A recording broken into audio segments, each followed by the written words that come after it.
Hey everybody, Chuck Barone, Thursday, September the 8th, 2022, a glorious day because tonight my beloved Buffalo Bills will be kicking off the NFL season against the Rams. And an interesting day in the markets for us to talk about today, guys. Before we go on though, of course, I just want to thank everybody for their support as always. You guys make this job super easy, super fun to do. We really appreciate your guys' support with watching the videos, your likes and comments and questions, and even your financial support. You guys are awesome. We really appreciate you. In the markets today, well, it was kind of a weird topsy-turvy day today, but my stock market ending up today, an up day, not a monster gain, but a nice solid rally all the way across the board. I think that, with the data coming out, there's all kind of weird stuff happening, of course, conflicting data, giving the market a little bit of hope that this recession isn't going to be as deep as everybody was fearing it would be. I'm a little skeptical still, but nonetheless, stocks have an up day today. The bond market was down today, small, not big, not a big move anywhere. The 10-year sitting at 3.29%. The 2-year at 3.50%. It's really weird now because this is the first time we've actually had a total inversion where it's, the 1, the 2, the 5, the 10, the 30, it's all the way inverted. It's a weird yield curve. And the spread was narrowing between the 2-year up here and the 10-year down here was within about 15 basis points. Now stretching out again 21 basis points. And we'll see where that goes. It looks like there's a lot of support for the 10-year. I wonder where that's coming from.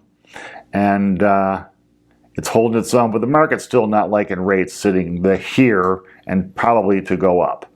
The dollar basically flat today, but still the king of world currencies. Actually, I was watching some of the yo-yos on Bloomberg talking about that today. And the truth of the matter is pretty simple, guys. The Fed is ahead of the curve with rate increases. Our rates are pretty dramatically higher than they are in the Eurozone, in Japan, and against some of these other currencies. So the dollar right now, because of those interest rate hikes and the support of those higher rates, the dollar's leading the way, 109.66 on the dollar index. And it's putting pressure, of course, on precious metals. We've been talking about that for a while now. Metals again today down. Gold sitting at $1,710.30 per ounce. Silver at $18.62 per ounce. But, as I've been saying, and I hate to keep repeating over and over, but while this dollar is up in these levels, metals are going to have a tough time. It's just that's just the way it is. Oil today was up small, $82.70 on the West Texas Intermediate.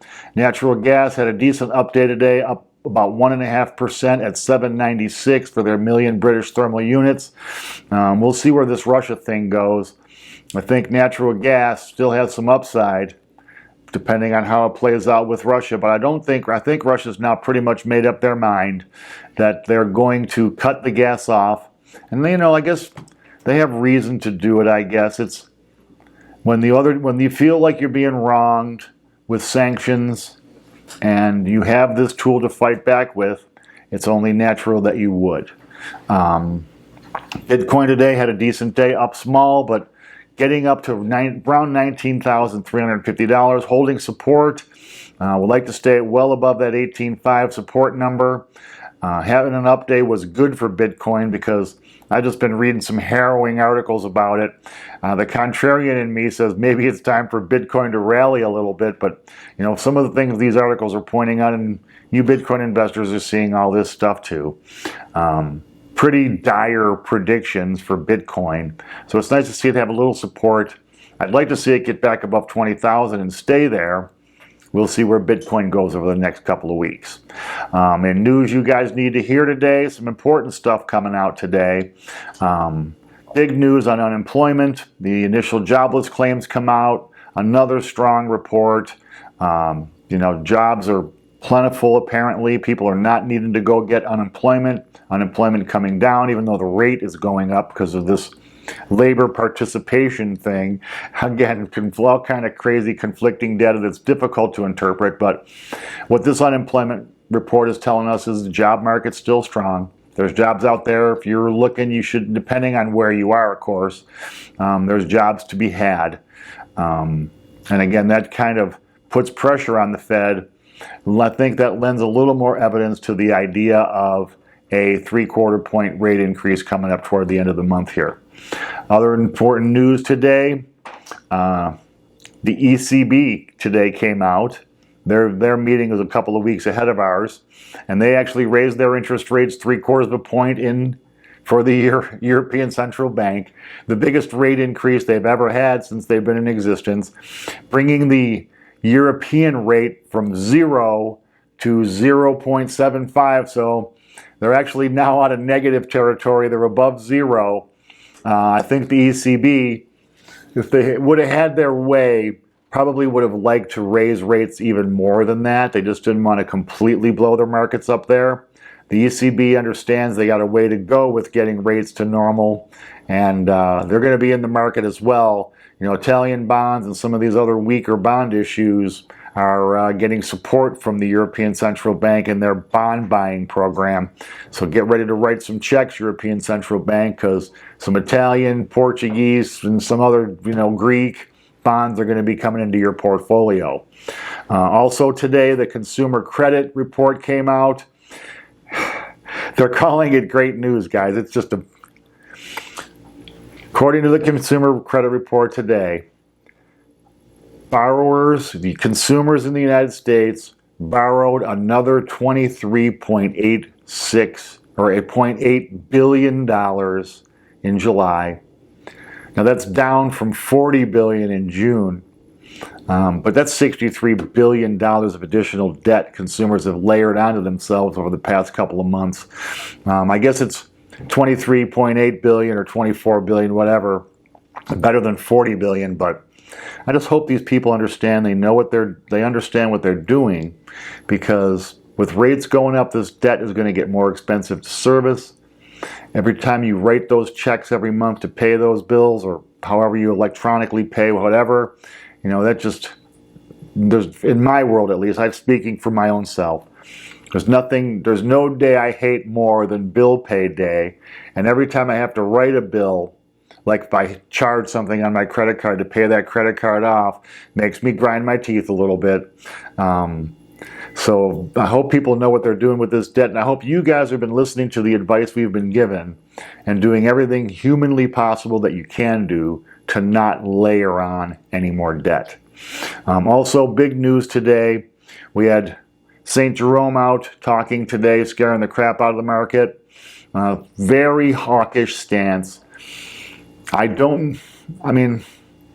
Either he's really sincere and is going to fight this inflation with everything they have, the economy be damned, or he's one of the best friggin' actors I've seen in a while, because he certainly seems sincere enough that the Fed is going to be on this path to raise rates. We've even been hearing now 4% by the end of the year. They've only got 3 more meetings, guys. They're sitting at 2.35% now. So if they raise 3/4 this month, they'll be a little over 3 with 2 more meetings to go this year.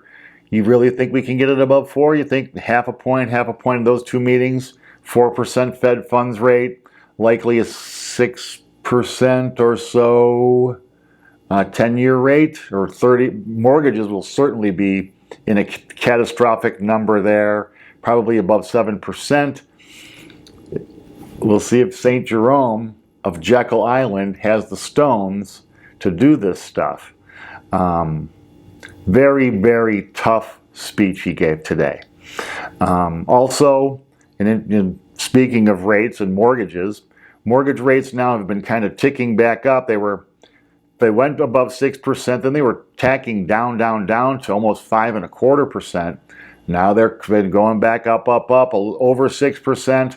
Actually now, mortgage rates sitting at the highest number they've been at since 2008. So conventional loans are more expensive than they've been in about 15 years. This is going to be the new normal, guys.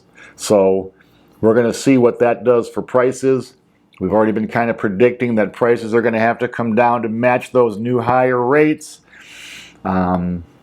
This This stuff is we've all been talking about it for months and months on the show.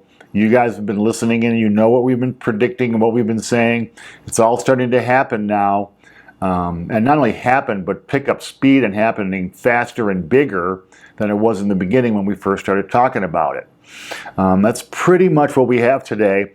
Now, yesterday we closed the show with what I call further signs of the apocalypse, where we were talking about the Kardashian fund, where Kim Kardashian is going to start a private equity fund.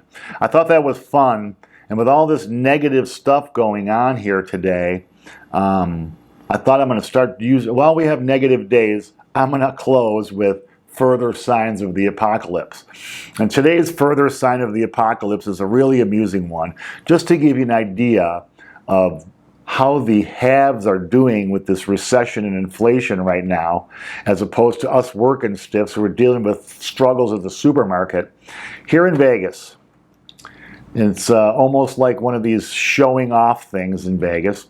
They're having a dinner at the Wynn Hotel. Here it is in the paper here. Ultra exclusive night out. Wine and dinner pairing. $10,000 per person. Okay? Now this is not a political fundraiser where it's $10,000 per plate or some kind of benefit or charity auction or charity thing. You don't get dinner with Warren Buffett here for your $10,000 per person. This is just a let's show everybody how rich we are, and let's go spend 20 grand on dinner. So they have 20 people signed up for this. Now, can you imagine $400,000 for 20 people to have dinner? What are they serving there? I mean, I guess it's going to be some fancy champagne. They're going to have Krug, and they're going to have some fancy wines, and some, I'm sure it's going to be ultra fancy, but I can't think of anything that I would want to eat and drink that I would pay $10,000 for one meal for. It just struck me as showing in a most blatant way possible how out of touch these rich people are with the concerns, the things that regular working people are dealing with every single day. When people are struggling and tacking on $23 billion in debt in a month, showing off and having a $10,000, $20,000 dinner might not be your best look for your class of people. Am I right, guys? But anyway, I just thought that this was like just showing that the world is marching to a weird beaten drum here, and this is further evidence that the beat is off a little. Also, one last note, as many of you, probably all of you, have heard, Queen Elizabeth from Great Britain passing away today at age 96. And I'm not a big royalty person, but I always respected Queen Elizabeth.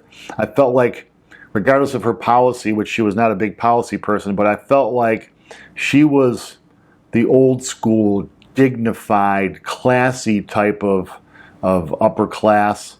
What we could use a little bit more of these days, I thought. Not a big talker, not a person that wanted to be out in front of the spotlight, a person to be respected. God bless you, Queen Elizabeth, and God bless the UK. I guess it's God save the king now, right, guys? Anyway, that's all we got for today. We'll be back tomorrow to wrap the week up. Some interesting data coming out tomorrow as well. Until we talk again then, guys, take care. Thanks.